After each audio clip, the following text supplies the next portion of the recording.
The Pope had control of the whole church. The clergy had a special and powerful place in the community and was respected amongst the people. For their souls to be saved, people should attend church regularly, participate in the sacraments and show their faith in God. The Catholic Church in England dated back to the Norman Conquest and was an important part of people's lives. Priests also gave spiritual guidance through confession and taught congregations how to live godly lives by interpreting the Bible for them. Great pride was taken by the community in maintaining the church as a sign of their devotion to God. Many people went to church regularly, not just because it was required by law, but because it was a special place for them because of the expensive and magnificent decorations which stunned the majority of the population. The church also brought people together with festivals, dancing and drinking. The church was seen as a break from everyday life. It gave people a sense of identity and collective purpose.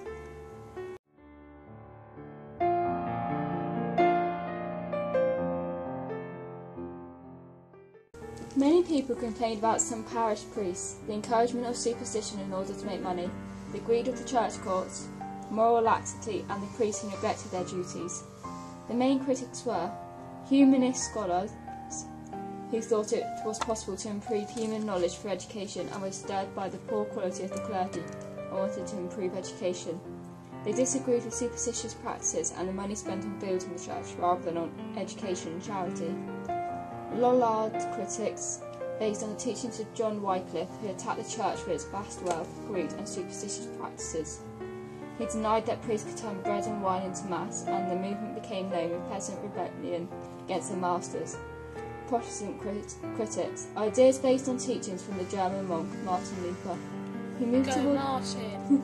He moved towards his own faith based on the fact that salvation was a gift from God to the faithful, a direct relationship with God based on prayer and biblical study.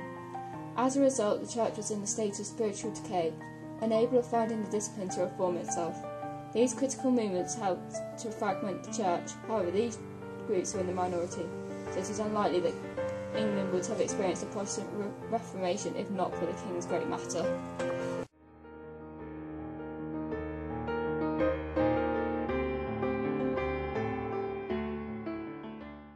Catherine of Aragon failed to produce a son and left Henry wanting a divorce in order to marry a woman that could give him that her. Oh no! By 1525 he was convinced that God was punishing him for marrying his brother's widow.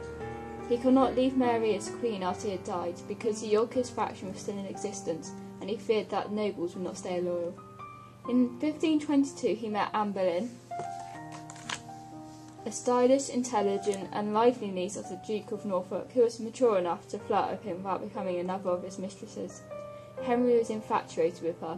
However, Catherine, being a devout Catholic, refused to grant him a divorce, so the task of getting the divorce fell to Cardinal Wolsey, who had great power.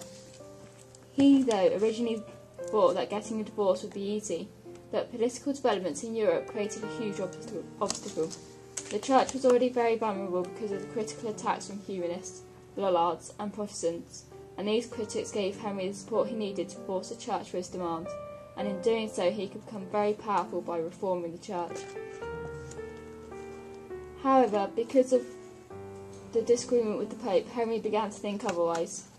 For example, Tyndale's The Obedience of the Christian Man, where he argued that the king had authority from God, which gave them responsibility for the souls as well as the bodies of their subjects, and that royal authority was supreme above and power within. This book was banned, but Anne Boleyn gave Henry a copy.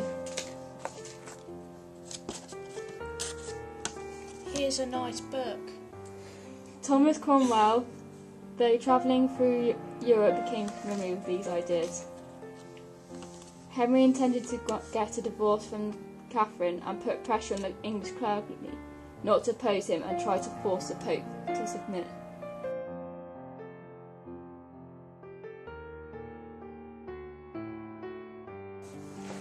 The establishment of royal supremacy. Acts of Parliament meant that the Pope no longer had control of the HOE, instead it was the King.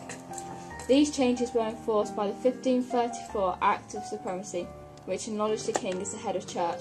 To further enforce this, a treason act made the denial of royal supremacy a crime punishable by death. The dissolution of the monasteries. 800 monasteries in England in England before the Reformation. Despite their corruption, monasteries played an important role in local life. Once monks led simple lives devoted only to God, but in Tudor times monks had servants and other luxuries which made their lives overindulged. Henry sent inspectors to monasteries to carry out a survey. In 1536 it discovered that corruption and abuse was common. This gave Henry the excuse he needed to close them. Cromwell gathered evidence to show that religious houses were unfit to continue. He then began to dissolve smaller monasteries and finally moved to abolish the rest. Cromwell had ended the tradition of English monasteries by using vandalism and plundering. Down with the monasteries. Valuables were melted down and monasteries were burnt. The main beneficiaries were the king and his nobles. The land from the monasteries brought him great wealth, which he used to fund his foreign policy. It also illustrated a change in society as money was transferred from the elite into a broader ruling class. Protestants also benefited because it ruled out the possibility of a return to Roman Catholicism in England. It had a devastating effect on inhabitants and their communities. Despite their corruption, they did offer services to their communities. Doctrinal reform. In 1536, Cromwell issued 10 Articles of Faith, which incorporated Protestant ideas. In 1537, the first translation of the Bible into English was published. In 1538, Royal Proclamation ordered that a copy should be placed in every parish church.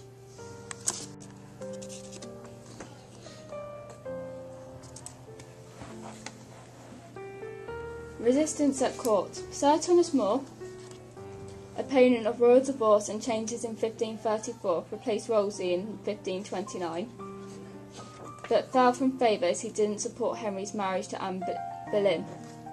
The passage of the Succession Act meant that he had to swear an oath showing that he accepted Mary's illicit and was sent to the Tower of London. He was a respected humanist, a strong Catholic, and wouldn't accept Henry as head of the church. As a result, he was executed for treason. The Aragonist faction.